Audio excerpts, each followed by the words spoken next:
ফরজ গোসল করার পর আলাদা করে আর উজু করার দরকার নাই যদি গোসলটা আপনি সুন্নাহসম্মত উপায়ে করে থাকেন। সুন্নাহ আমাদের অনেক ভাই আছে ফরজ গোসলের পর আবার আলাদা করে উজু করেন, আছে না নাই? ফরজ গোসল করার পর আলাদা করে আর উজু করার দরকার নাই যদি গোসলটা আপনি সুন্নাহসম্মত উপায়ে করে থাকেন। সুন্নাহসম্মত ফরজ গোসলের নিয়ম কি?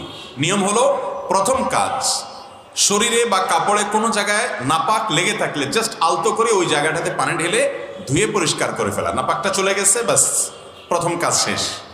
দ্বিতীয় কাজ হলো, দুই হাতের কবজি ধুয়ে 3 বার কুলি, নাকে পানি, গড়গড়া সহকারে ভালো করে করে এরপরে 3 বার মুখ ধৌত করে কনুই পর্যন্ত 3 বার হাত ধুয়ে মাথা মাসাই করে অজু যা যা করেন এই পর্যন্ত অজুর কাজ শেষ করে এরপর আপনি গোসল শুরু করবেন।